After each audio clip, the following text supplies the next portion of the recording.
یایو اوس مسلمان یو که کافران څه شی ورنږدې کړه زړه ښځه یې څومره وخت نه دغه سره یې بېګا راسې لږ تېز ګڼې کو بېګا راسې ورته راغلې زړه ښځه یې او نوم څه دی نامه سنیجا ته اوس دغه ته څه راغلي وو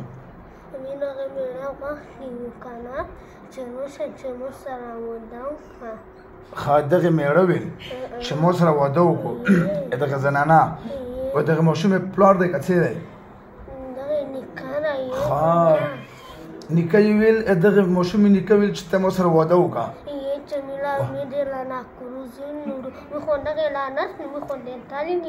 ها وشمو بیا له نکروزي راوړو او نکروزي بیا په کوم ځای ورته چورال اچوي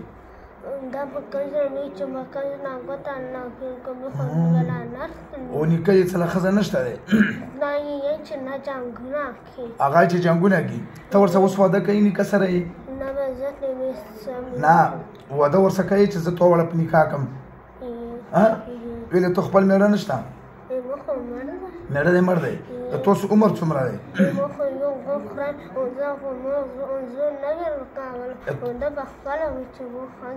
تو یو غوښتی نوره کنډۍ نو ته به دغه نیکه ته بیا څه خدمت کوي بیا به څه وکړي به او کور به تاسو څه ورته کوه ته ورته کور کولی شئ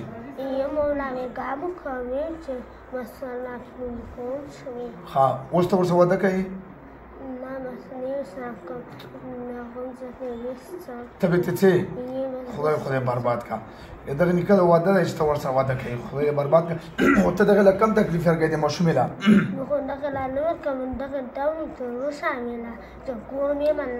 نیکه یې ورته ویل چې راوښوله نیکه یې تاسو چېرته لیدلي وو کوم ځای کې لیدلي وو بلې ویړکې سره وي بیا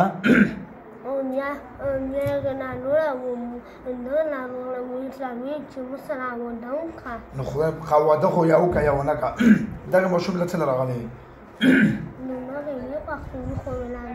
نو ویې غوښتو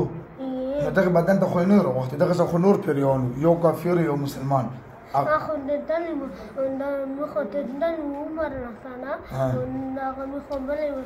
او تاسو نماز شی وخوړله څه نماند و مسلجه ښه بیا به نه راڅوبې ښه بیا ومو اوس ویل کلمه لا اله الا الله محمد رسول الله صلی الله علیه وسلم زه قسم کوم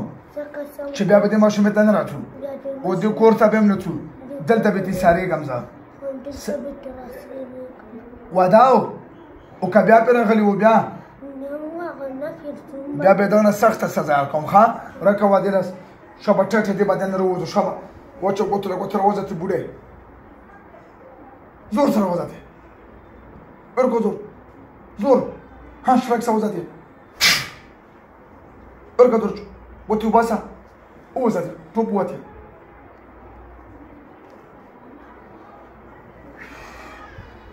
څه نوم ورکې ها فالیما پیری څه نوم اخیسته سلیجه ته څه شربن شوی شم نه چغې مغې خو یې نه والې مخ وهلې نه یې دا بوډۍ پیری ووځه دغه نیکه چې ما سره به واده کوي نیکه یې ویلي ورته ویلې خدای دې په نیکه کړي صحیح شوه